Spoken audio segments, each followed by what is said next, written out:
হরে কৃষ্ণ, রাধে রাধে বন্ধুরা। আশা করি আপনারা সবাই সুস্থ আছেন, ভালো আছেন। আমি আবারও হাজির হয়েছি একটি নতুন ভিডিও নিয়ে।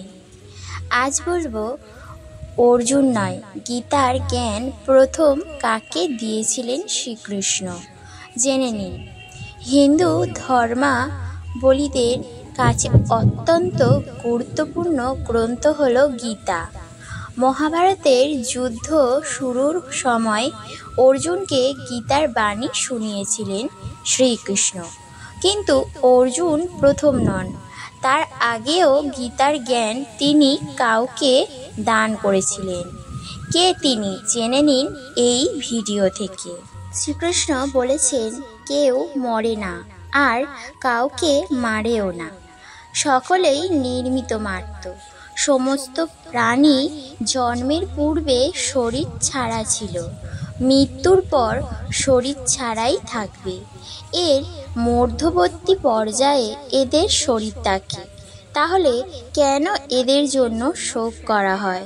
শ্রীকৃষ্ণ শ্রীমদ্ ভগবদ্গীতায় এমনই উক্তি করেছেন। বাসুদেব কৃষ্ণ। হিন্দু ধর্মের একমাত্র গ্রন্থ বেদ। ঋক, যজুর, সাম, অথর্ব এই 4টি বেদ রয়েছে। বেদের সারম্ভকে বেদান্ত বা উপনিষদ বলা হয়। উপনিষদ সার রয়েছে গীতার মধ্যে। গীতায় অনেক জ্ঞানের তথ্য রয়েছে। 1 নম্বর, কুরুক্ষেত্রের যুদ্ধে অর্জুনকে গীতার জ্ঞান দিয়েছিলেন কৃষ্ণ। এটি শ্রীকৃষ্ণ অর্জুন সংবাদ নামে বিখ্যাত।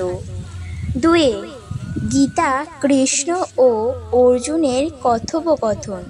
কিন্তু কৃষ্ণের মাধ্যমে বিশ্বকে গীতার জ্ঞান দিয়েছিলেন পরমেশ্বর কৃষ্ণ। সে সময় যোগাড়ীও ছিলেন। 3 নম্বর, গীতার 4র্থ অধ্যায় কৃষ্ণ জানান, পূর্বে এই যোগ তিনি বিবস্বানকে জানিয়েছিলেন। বিবস্বান মনুকে জানান, মনু ইক্ষ্বাকুকে বলেন। এইভাবে প্রজন্মের পর প্রজন্ম ধরে পরস্পরগতভাবে এই জ্ঞান অর্জন করে আসছেন রাজ ঋষিরা। কিন্তু কালান্তরে এই যোগ লুপ্ত হয়ে গিয়েছে। সেই পুরনো যোগকে অর্জুনকে পুনরায় জানাচ্ছেন।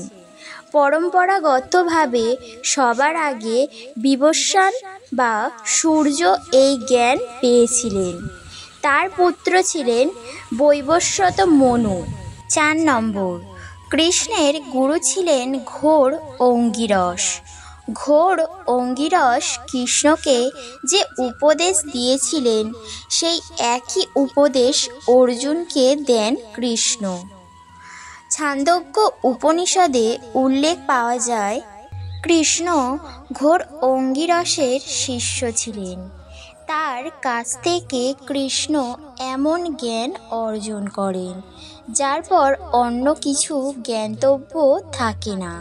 দ্বাপর যুগে কুরুক্ষেত্রের যুদ্ধে অর্জুনকে গীতার জ্ঞান দিলেও এর প্রাসঙ্গিকতা এখনও বর্তমান। 5 নম্বর, গীতায় ভক্তি, জ্ঞান ও কর্মের পথের আলোচনা করা হয়েছে। তাত যম, নিয়ম ও ধর্মকর্মের বিষয় জানানো হয়েছে। গীতার মতে ব্রহ্ম অর্থাৎ ঈশ্বর একটি। বারবার গীতা পড়লে এর জ্ঞানের রহস্য উন্মোচিত হবে। গীতার মাধ্যমে সৃষ্টি, উৎপত্তি, জীব বিকাশক্রম, হিন্দু সন্দেহবাদক ক্রম, মানব উৎপত্তি, যোগ, ধর্ম, কর্ম, ঈশ্বর, ভগবান, দেবী দেবতা, উপাসনা, প্রার্থনা, যম, নিয়ম, রাজনীতি, যুদ্ধ, মোক্ষ, অন্তরিক্ষ, আকাশ, পৃথিবী, সংস্কার, বংশ, কুল, নীতি, অর্থ, পূর্বজন্ম, জীবনযাপন, রাষ্ট্র নির্মাণ, আত্মা, কর্ম, সিদ্ধান্ত, ত্রিগুণ, সংকল্পনা, সমস্ত প্রাণীদের মধ্যে মৈত্রী ইত্যাদি সম্পর্কে জ্ঞান অর্জন করা যায়। 6 নম্বর, গীতা যোগেশ্বর কৃষ্ণের বাণী। এর প্রতিটি শ্লোকে জ্ঞানের প্রকাশ পাওয়া যায়, যা প্রস্ফুটিত হলেই অজ্ঞানতার অন্ধকার দূর হয়। জ্ঞান, ভক্তি, কর্মযোগ মার্গের বিস্মৃত ব্যাখ্যা পাওয়া যায় এখানে। এই পথে চললে ব্যক্তি নিশ্চিতভাবে পরম পদের অধিকারী হতে পারে।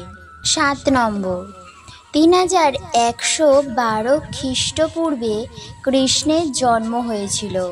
কলিযুগ শুরু হয়েছিল শক সম্বত 3177 বছর আগের চৈত্র শুক্লের প্রতিপাদয়।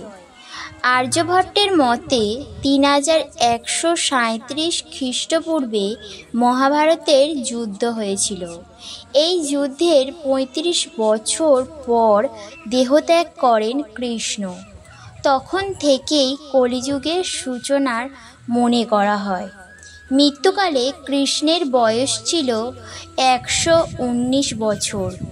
আর্যভট্টের গণনা অনুযায়ী 5154 বছর আগে অর্জুনকে গীতার জ্ঞান দিয়েছিলেন কৃষ্ণ।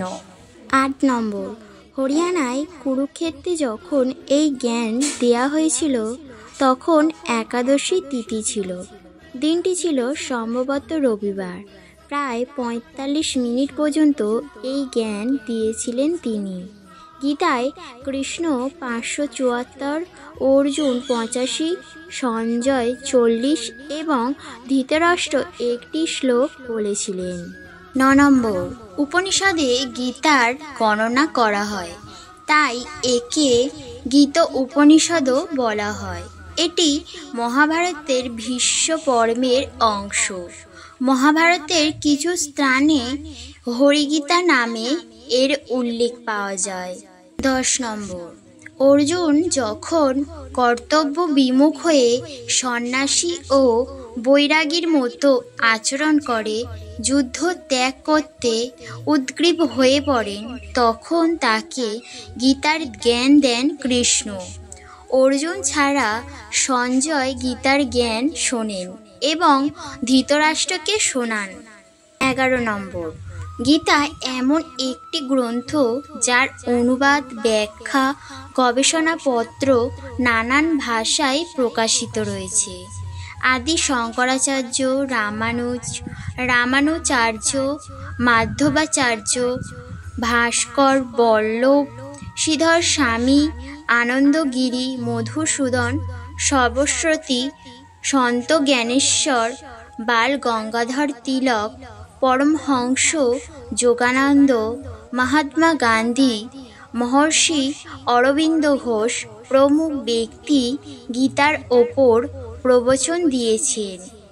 কে বা কারা কখন মহাভারত থেকে গীতাকে পৃথক করে স্বতন্ত্র গ্রন্থরূপে প্রকাশিত করেছে তার কোনো প্রমাণ পাওয়া যায় না। আজকের ভিডিওটি এটাই ছিল। শ্রীকৃষ্ণ দীক্ষাগুরুকে শ্রীকৃষ্ণ কে ছিলেন? শ্রীকৃষ্ণ তার গীতার জ্ঞান প্রথম কাকে শুনিয়েছিলেন? ভালো লেগে থাকলে অবশ্যই সাবস্ক্রাইব করবেন, শেয়ার করবেন। রাধে রাধে।